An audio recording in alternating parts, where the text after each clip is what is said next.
Sehgal Inter College, Kanwakheda, Sitapur.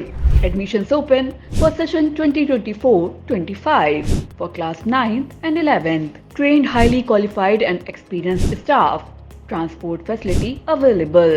Value-based education system. Contact now for your children's bright future. Refined oil और process जैसे unhealthy oils ने तो जैसे पूरे market पर कब्जा ही कर लिया है, मगर अब आप इसकी चिंता ना करें, क्योंकि आ गया है वंश कोल्हू का प्योर सरसों कच्ची घानी ऑयल। लकड़ी कोल्हू मेथड से तैयार, ये है नेचुरल और हेल्दी भी। वंश कोल्हू प्योर सरसों कच्ची घानी ऑयल के साथ। वंश कोल्हू, तेल सही मिलेगा यहीं। यूपी में काबा लोकगीत से फेम पाने वाली लोक गायिका नेहा सिंह राठौर इन दिनों लोकसभा चुनाव के दौरान सरकार पर काफी हमलावर हैं। चुन चुनकर वह सरकार की नीतियों पर सवाल उठाते हुए लगातार देखी जा रही हैं। इस बीच नेहा सिंह राठौर खुद भी ट्रोलर्स के निशाने पर आ गई हैं। पिछले कुछ दिनों से नेहा को इलाहाबाद हॉस्टल कांड को लेकर ट्रोल किया जा रहा है। उन पर लगातार आपत्तिजनक कमेंट भी किए जा रहे हैं। ट्रोलर्स लगातार मनगढ़ंत हॉस्टल कांड को लेकर उनसे सवाल पूछ रहे हैं और उनके खिलाफ कमेंट भी कर रहे हैं। अब ट्रोलर्स को मुंहतोड़ जवाब देते हुए नेहा सिंह राठौर ने सोशल मीडिया प्लेटफॉर्म एक्स पर ट्वीट किया है। उन्होंने भाजपा को निशाने पर लेते हुए लिखा, हॉस्टल कांड की सच्चाई जान लीजिए। मोदी जी के तथाकथित परिवार के पास मेरे सवालों का कोई जवाब नहीं है तो जाहिर है गालियां ही देंगे। जैसा परिवार वैसे संस्कार।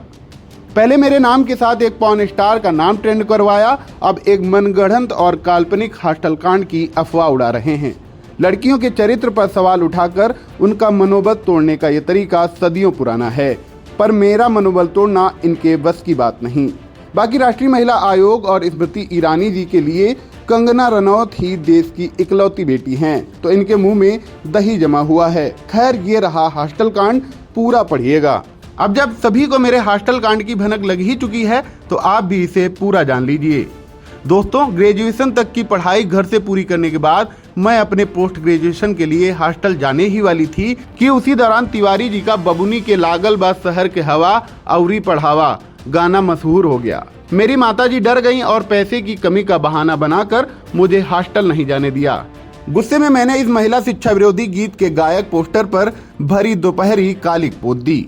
अगले साल जब मैंने दोबारा हॉस्टल जाकर पोस्ट ग्रेजुएशन करने की बात कही तो माताजी ने कहा, बचिया धीरज धरो, 15 लाख खाते में आने ही वाले हैं, अब जब आ जाएंगे तब चली जाना हॉस्टल, पर अभी रुपए नहीं हैं।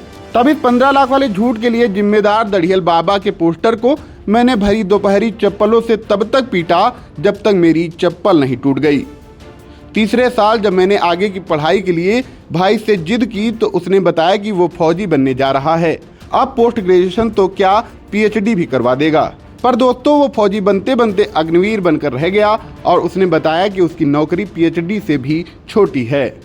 ये सुनते ही चप्पल उठाकर दीवार की ओर मैं फिर से बढ़ ही रही थी कि तभी बाबूजी आ गए और बोले, धान रोप देले बानी बचिया, मोदी जी ने कहा है आमदनी दुगनी होने ही वाली है, फिर चली जाना हॉस्टल।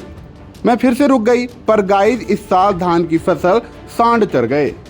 अंत में थक हार कर मैंने व्यापारी मामा जी से फोन पर कहा कि वो मुझे आगे की पढ़ाई के लिए हॉस्टल भेजें, पर उन्होंने रुआसे होकर बताया कि 2 गुजराती गुंडों ने उनके इलेक्टोरल बॉन्ड खरीदकर पार्टी फंड में जमा कराने को कहा है, वो मेरी मदद नहीं कर पाएंगे।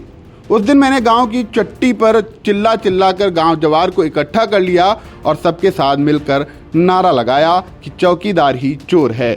उसी दिन से ये घटना मेरे गांव जवार में नेहा हॉस्टल कांड के नाम से मशहूर हो गई। इस खबर के बारे में आप क्या सोचते हैं, हमें जरूर बताएं और देखते रहिए आई इंडिया।